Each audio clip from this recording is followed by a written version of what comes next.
Well, hello, Planet Vehicle. My name is John Martin, and I'm the Senior Vice President of Manufacturing, Purchasing and Supply Chain Management for Nissan North America.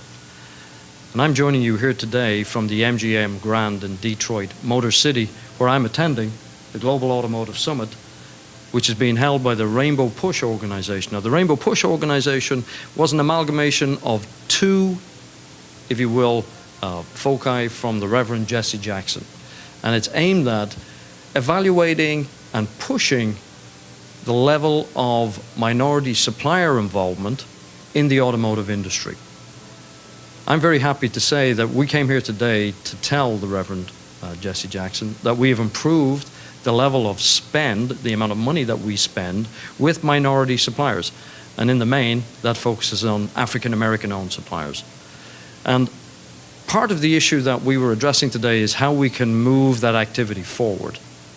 Now, the reason we're doing that is we really want the suppliers that help create our vehicles to be reflective of the very diverse populations that we sell our vehicles to here in the United States. Now, the Nissan brand, we're very proud to say, we sell very, very well to African Americans, predominantly two vehicles, our Ultima mid-size family sedan and our Maxima, the so-called four-door sports car sedan. Those cars sell extremely well with the African American community. And so it's beholden on us, it's our responsibility to make sure that we involve African Americans in the design, supply of parts to, and the manufacture of those vehicles. And so part of the Rainbow Push activity is to basically say, well, how are you doing that? And how can you increase your level of spend and content of African American made parts, the use of African American entrepreneur companies, and so on. So one of the things that we're all trying to do in the automotive industry is make sure that we have a very fair and balanced procurement policy. And I'm happy to say that Nissan right now is aiming to spend 5% of its total spend, that's a lot of money, with the African American community in general. That's important to us, as I say, because that's a form of giving back to the people who give so much to us. Now, one of the other issues that we're discussing here today is what is necessary to move the African American community, beyond its current restrictions in the United States. And one of the things that we were looking at was the level of African American community involvement in the software industry, which the Reverend Jesse Jackson has been pressuring for quite some time.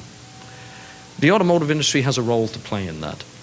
As we move towards the autonomous car and the so-called connected car, the use of high-end software and the hardware capable of processing that software is growing. So we're asking questions of our partners in the software industry, how much do you spend with minority-owned companies? What's the percentage employment that you have of African Americans, of Hispanics, of LGBT? They're very important questions because by asking that questions, you start a journey. You start those companies partnering with the automotive industry to question themselves.